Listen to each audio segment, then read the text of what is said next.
সবাইকে আন্তরিক ধন্যবাদ জানাচ্ছি। আমাদের 23তম কেন্দ্র সম্মেলনের নতুন যে কমিটি হয়েছে, এই কমিটির তরফ থেকে সাংবাদিক বন্ধু সহ বিভিন্ন সোশ্যাল মিডিয়াতে যারা কাজ করছেন, বিভিন্ন সংবাদপত্রের সাথে যারা যুক্ত আছেন, তাদের সকলকে আন্তরিক ধন্যবাদ জানাচ্ছি। এছাড়া ধন্যবাদ জানাচ্ছি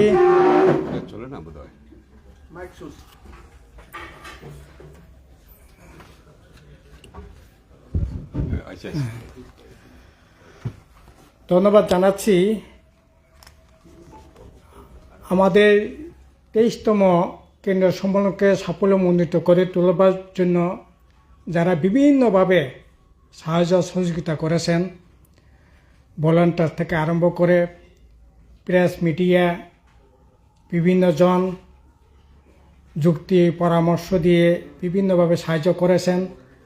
প্রকাশ্য সমাবেশে গাড়ি ঘোড়া দিয়ে হলেও এই জটিল পরিস্থিতির মধ্যে দিয়ে সত্ত্বেও যারা সাহায্য করেছেন, এছাড়া আরক্ষা দপ্তরও সদাত্মক ভূমিকা গ্রহণ করে জনসভাটাকে শান্তিপূর্ণভাবে করতে সাহায্য করেছেন, তার জন্য সকলকে শুরুতেই আন্তরিক ধন্যবাদ জানাচ্ছি। আমাদের প্রকাশ্য সমাবেশের মধ্যে দিয়ে শুরু হয়েছে, আসলে সত্যিই আমাদের ভাবনাটাকেও ছাপিয়ে গেছে। বিশাল অংশের মানুষ সে জমায়েতে অংশগ্রহণ করেছেন। যদিও গাড়ি ঘোড়া পেতে আমাদের প্রচণ্ড অসুবিধা, একদিকে আর্থিক সংকট আছেই, তারপরেও বড় গাড়ি তেমন কেউ দিতে চায় না, সব ছোট গাড়ি আমাদেরকে আনতে হয়, ভাড়া করতে হয়। তা সত্ত্বেও আমাদের যে জমায়েতে যারা যেভাবে অংশগ্রহণ করেছেন, এটা অত্যন্ত আশার দিক এবং বলা যেতে পারে সাফল্যের সহিত আমরা এই জমায়েতটা করতে পেরেছি। আমাদের ইনার সেশন হয়েছে 29 তারিখ, ঠিক 4টি আমরা শুরু করলাম। আমাদের 565 জন আমাদের মেম্বারশিপের আনুপাতিক হারে সেখানে বিভিন্ন মহকুমা থেকে নির্বাচিত হয়ে সম্মেলনে অংশগ্রহণ করেছেন।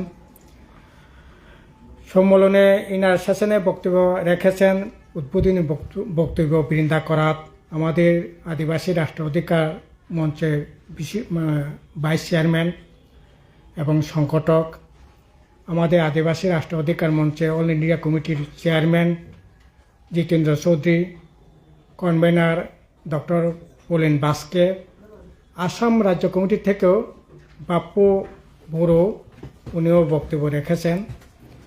এছাড়া আমাদের রাজ্যের প্রাক্তন মুখ্যমন্ত্রী, প্রাক্তন পলিট ব্যুরো মেম্বার কমরেড মানিক সরকারও বক্তব্য রেখেছেন।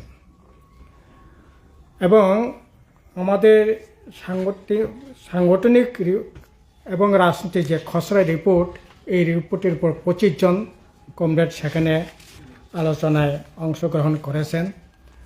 সম্মেলনের শেষে, আমাদের আলোচনার শেষে 139 জনের কমিটি আমরা গঠন করি। তার মধ্যে 137 জন সম্মেলন থেকে নির্বাচিত হয়। কমরেড নরেশ জমাতিয়া এবং পুনরায় সভাপতি হিসেবে সম্মেলন নির্বাচিত করেন। কমরেড রাধাচরণ দেববর্মাকেও পুনরায় সম্পাদক হিসেবে সম্মেলন থেকে নির্বাচিত করা হয়। এছাড়া 25 জনের কর্মপরিষদ সেখানে আমরা গঠন করি, নির্বাচিত হয়।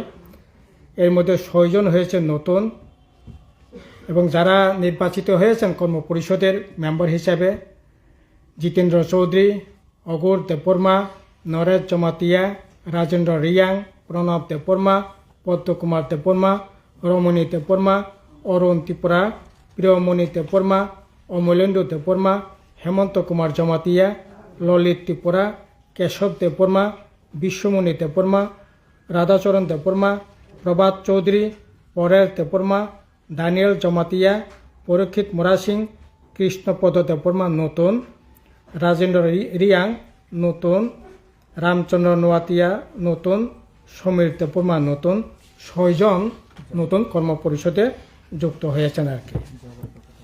জগৎ দেববর্মা নতুন।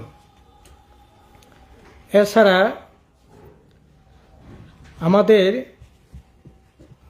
লামা যে মুখপত্র তার এডিটর নির্বাচিত হয়েছেন কমরেড প্রণব দেববর্মা। সোশ্যাল মিডিয়ার দেখভালের জন্য নির্বাচিত হয়েছেন হিমাংশু দেববর্মা। এবং এর মধ্যে 4 জন সহ সভাপতি, 4 জন সহ সম্পাদক সেখানে নির্বাচিত হয়।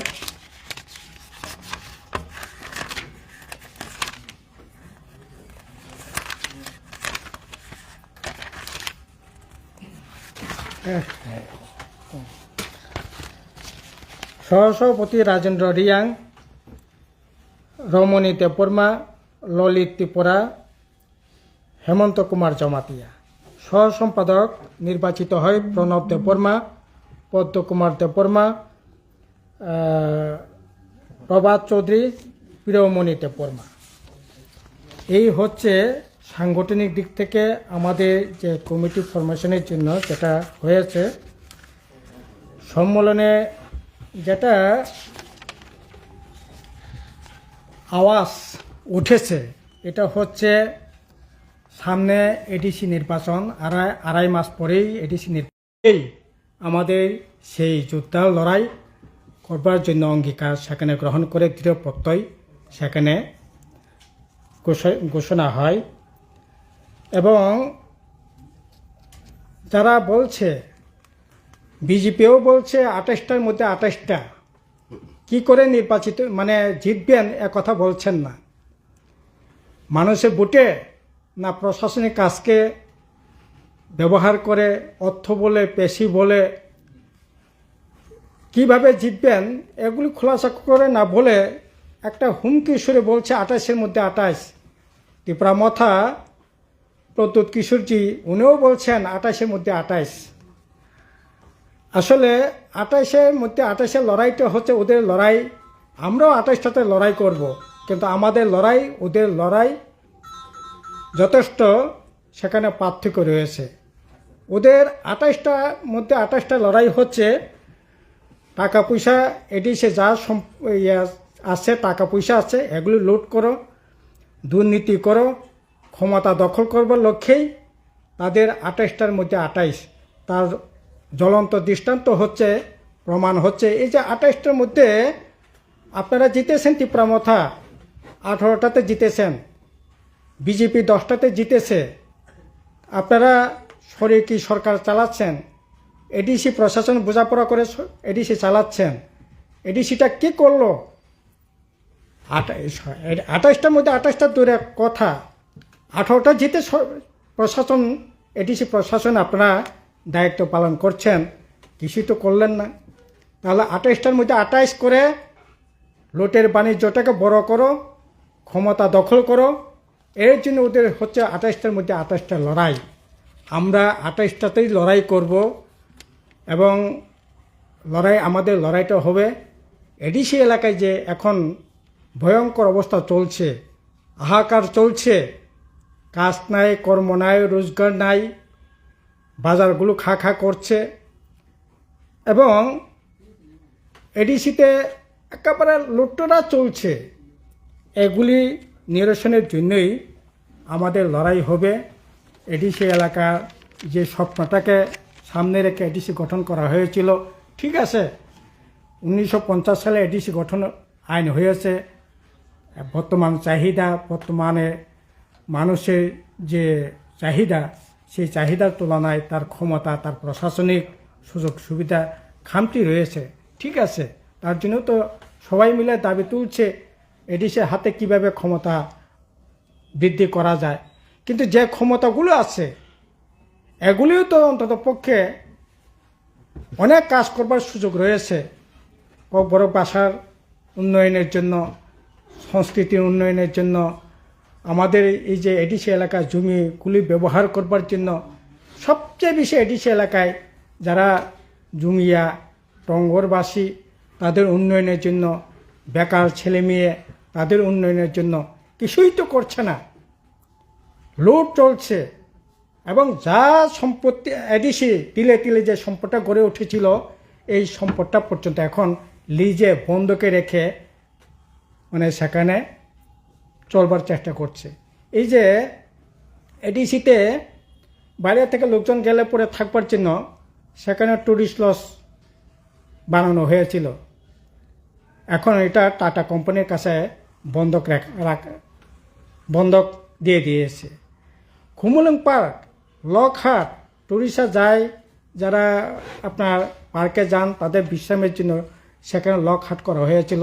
এই লকহাটটা পর্যন্ত এখন জিন্দাল কোম্পানির কাছে বন্ধক। দুটো সিনেমা হল করা হয়েছিল, এএসআর কোম্পানির কাছে বন্ধক। পেট্রোল পাম্প করা হয়েছিল, এগুলো বন্ধক। জম্পিহিলে ডাক বাংলা একটা ইডেন আছে, সেখানে জায়গা পর্যাপ্ত নয়, থাকবার মতো অবস্থা নয়। কাজে এগুলির জন্য সেখানে ডাক বাংলা করা হয়েছিল এডিসি প্রশাসনের তরফ থেকে, এটা পর্যন্ত বন্ধক। দুম্বুর জলাশয়, এটা এডিসির হাতে বামফ্রন্ট সরকার থাকাকালীন এডিসির হাতে এটা তুলে দেওয়া হয়েছিল। এই দুম্বুর জলাশয়টা পর্যন্ত এখন লিজে দিয়েছে বিশাখাপত্তনম কোম্পানির কাছে। তাহলে এবং দেখলাম আমরা যারা এডিসিতে 28টার মধ্যে 28টা জিপার কথা বলছে, তারা এডিসিটাকে কীভাবে লুটতরা সেখানে মানে চালিয়েছে। আর ত্রিপুরা সরকার যারা বলছে, মুখ্যমন্ত্রী যিনি বলছেন 28টার মধ্যে 28টা জিতবো, 28টার মধ্যে 28টা জিতে ওনারা কি করবেন? 5 বছর এডিসি হতে চলছে। একদিনের জন্য মাননীয় মুখ্যমন্ত্রী আপনার খুমুলুঙে গিয়ে কি কাজ হচ্ছে, কি করতে হবে পর্যালোচনা করা, পরামর্শ দেওয়া, এগুলো কোনো দিন করেছে? 5 বছরে কোনো বিজেপির মুখ্যমন্ত্রী এডিসির হেডকোয়ার্টার গিয়ে তাদের রিভিউ করা, পর্যালোচনা করা, দেখভাল করা, সাহায্য করা, এগুলি তো করে নাই।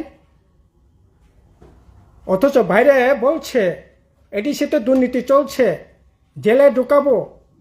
এডিসিতে দুর্নীতি চলছে, আপনার আইএস অফিসার আছেন, রাজ্য সরকারই তো সেখানে আপনার অফিসার আছে। আপনার অন্য অন্য রাজ্য তো আমরা দেখছি, আমাদের রাজ্য তো দেখছি, ইডি পাঠাচ্ছেন, সিটি আপনার বিভিন্ন সেন্ট্রাল এজেন্সি, রাজ্য যে সমস্ত এজেন্সি আছে তাদেরকে পাঠিয়ে দিয়েছেন। কেন এডিসি হেডকোয়ার্টার আপনারা পাঠাচ্ছেন না? হ্যাঁ, তো এই যে ঘটনা, এগুলি আমরা সেখানে বলবো, সেখানে আওয়াজ উঠেছে। হ্যাঁ, তার জন্য আমাদের সেখানে 10 দফা দাবি আমরা গ্রহণ করেছি। এগুলির জন্যই এডিসি, রাজ্য সরকার এডিসির দুর্নীতি বন্ধ করতে হবে, সীমাহীন দুর্নীতি চলছে। এছাড়া এডিসিতে আপনারা জানেন এখন রাজ্য সরকারও, কেন্দ্র সরকারও এই যে রেগা বাতিল করে ওরা জি রামজি করেছে, এগুলি আমরা বলছি এগুলি বাতিল করা যাবে না। পর্যাপ্ত কাজের ব্যবস্থা সেখানে করতে হবে, বড় ভাষাকে অত্যন্ত বেশি অন্তর্ভুক্ত করতে হবে, ইসিসি সিএ বাতিল করতে হবে এবং ফরেস্ট কনজারভেশন অ্যাক্ট এগুলি বাতিল করতে হবে। 125তম সংবিধান সংশোধনী বিল পাস করে এডিসির হাতে অর্থ এবং ক্ষমতা প্রদান করতে হবে এবং ক্রমবর্ধমান নারী নির্যাতন, চুরি, ছিনতাই এগুলি চলছে, এগুলি বন্ধ করতে হবে। এছাড়া নেশার যে বাড়ান্ত এগুলি বন্ধ করতে হবে। এই মর্মে আমাদের 10 দফা দাবি সেখানে আমরা গৃহীত হয়েছে। এছাড়া আন্দোলনের অভিমুখ হিসাবে সেখানে 10টা প্রস্তাব সেখানে গ্রহণ করা হয়েছে, যে দাবিগুলোকে সামনে রেখে লড়াই করছি, এটার উপরেই আমাদের অনেকটা প্রস্তাব সেখানে গ্রহণ করা হয় আর কি। এবং এখন দেখছি এই দাবি সনদ, প্রস্তাব এগুলি গ্রহণের পর সম্মেলনের যে আওয়াজ এটা যেটা ধ্বনিত হয়েছে, এটা হচ্ছে এডিসিতে লড়াই যেমন হবে, তেমনি আমাদের রাজ্যে গোটা দেশের মধ্যে বিভাজনের রাজনীতি, সেখানে খুবই এটাকে সামনে রেখেই বিজেপি আরএসএস লড়াই করবার চেষ্টা করছে। ত্রিপুরা মথও এটাই বিভাজনের রাজনীতিটাকে ওরা সামনে রেখে লড়াই করবার চেষ্টা করছে। এবং এখন দেখছি ত্রিপুরাদের মধ্যে আমাদের যে 19টা জনজাতি দফা, 7টায় মিলিয়ে 27টা, কোনোদিনই এরকম ছিল না, কিন্তু এখন বিভিন্ন জায়গায় কেউ কেউ ইন্ধন যোগাবার চেষ্টা করছে। ব্রুদের জন্য নাকি একটা স্বায়ত্ত শাসন, রিয়াংদের ব্রু ল্যান্ড করতে হবে, স্বায়ত্ত শাসন দিতে হবে। এই ধরনের বিচ্ছিন্নভাবে আমাদের যে ঐক্য, এটাকে ভাঙবার ষড়যন্ত্র সেখানে আমরা লক্ষ্য করছি। এর বিরুদ্ধে লড়াই হবে। কাস্টমারি যে সমস্ত বিষয়গুলো ছিল আমাদের, এগুলিকে যদিও বিজেপি আরএসএস তারা তো শুরু থেকেই চাইছে, তার জন্যই তো ওরা ইউসিসি ইউনিফর্ম সিভিল কোড ওরা করছে।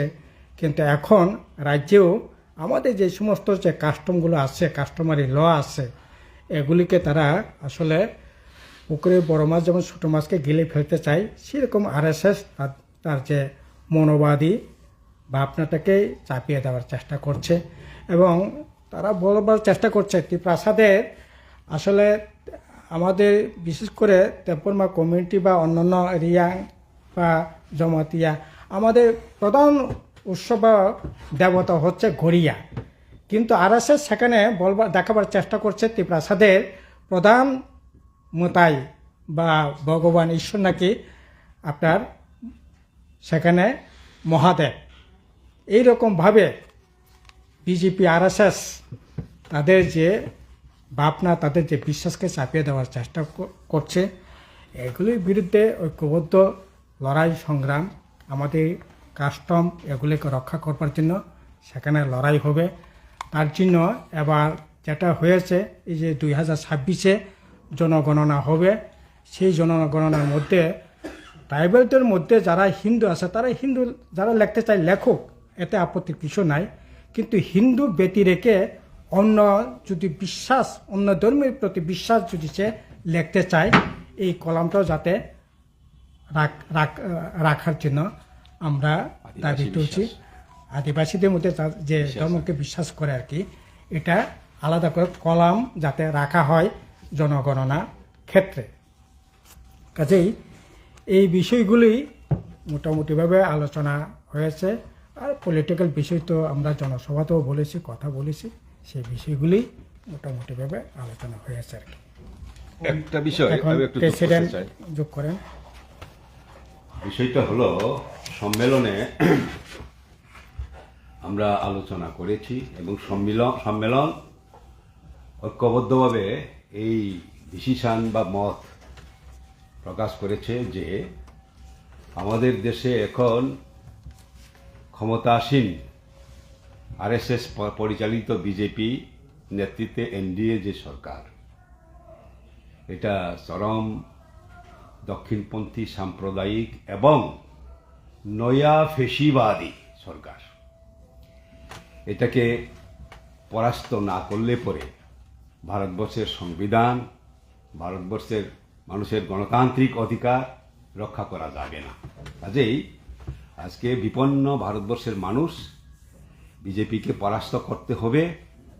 তার জন্য আমরা ভারতবর্ষের সকল যে ধর্মনিরপেক্ষ গণতান্ত্রিক মানুষ, তাদের সহযোগিতা চাই।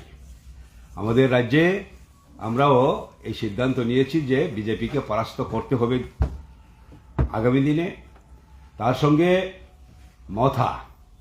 মথা যে তার চরম ব্যর্থতা এডিসি পরিচালনায় এবং চরম উপজাতি স্বার্থ বিরোধী যে নয়া ফেসিবাদী বিজেপির সঙ্গে তার যে এই সুবিধাবাদী আঁতাত, তার সুবিধাবাদী চরিত্র, তার ব্যর্থতা, তাকে আমরা এক্সপোজ করব আগামী দিনে এবং বিশেষ করে এডিসি নির্বাচনের আগে।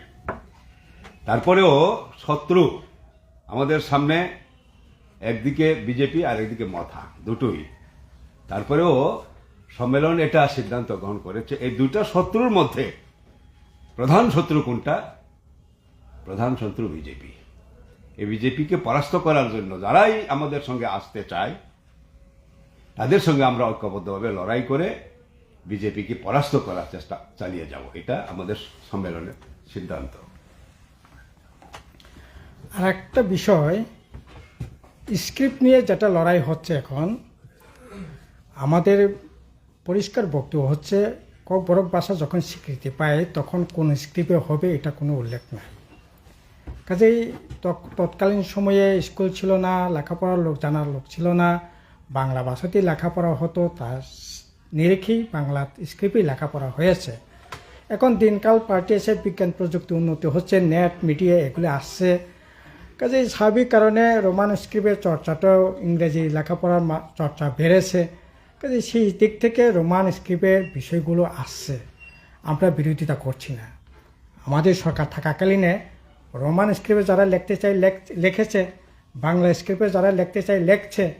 এখনও এটা সরকার, বামফ্রন্ট সরকার থাকাকালীন পর্যন্ত এটা ছিল, নীতিগত অবস্থান রেখেই এগুলি ছিল। কিন্তু বিজেপি সরকার আসার পর যদি এই বিজেপি সরকারটাকে তিপ্রামথা প্রথম দিকে আইপিএফটি, তার পরবর্তী সময় তিপ্রামথাই তো সরকারটা বানালো, তাদের সরকারই এখন বলছে রোমান স্ক্রিপ্ট কোনোভাবেই লিখতে পারবে না বা বলতে পারবে না। কাজে ওরা বলছে বাংলা অথবা দেশের যে কোনো স্ক্রিপ্ট, যাই হোক সে বিতর্কে আমরা জড়াতে চাই না। এখন প্রশ্নটা হচ্ছে, ঠিক আছে বিজেপি তারা চাইছে না, কিন্তু যারা চাইছিলেন এতদিন ধরে তিপ্রামথা, তারা তো অন্ততপক্ষে এডিসি প্রশাসনে রোমান স্ক্রিপ্ট তো অন্ততপক্ষে চালু করতে পারতো, করলো না কেন? করলো না কেন? প্রথম যেদিন 20 তারিখ শপথ নিয়েছে 20 এপ্রিল 2021, পরের দিন এক্সিকিউটিভ কমিটি মিটিং হয়েছে তার 7 দিনের মাথায় সমস্ত স্কুলে ইংলিশ মিডিয়াম হবে। এডিসি এলাকার স্কুলগুলি, সমস্ত প্রাইমারি স্কুল, এডিসি পরিচালিত স্কুল ইংলিশ মিডিয়াম হবে। মাস্টার নাই, ইংলিশ মিডিয়ামের পরিকাঠামো নাই বলে দিয়েছে, অথচ রোমান স্ক্রিপ্ট করতে হবে এগুলি বলা হয় নাই।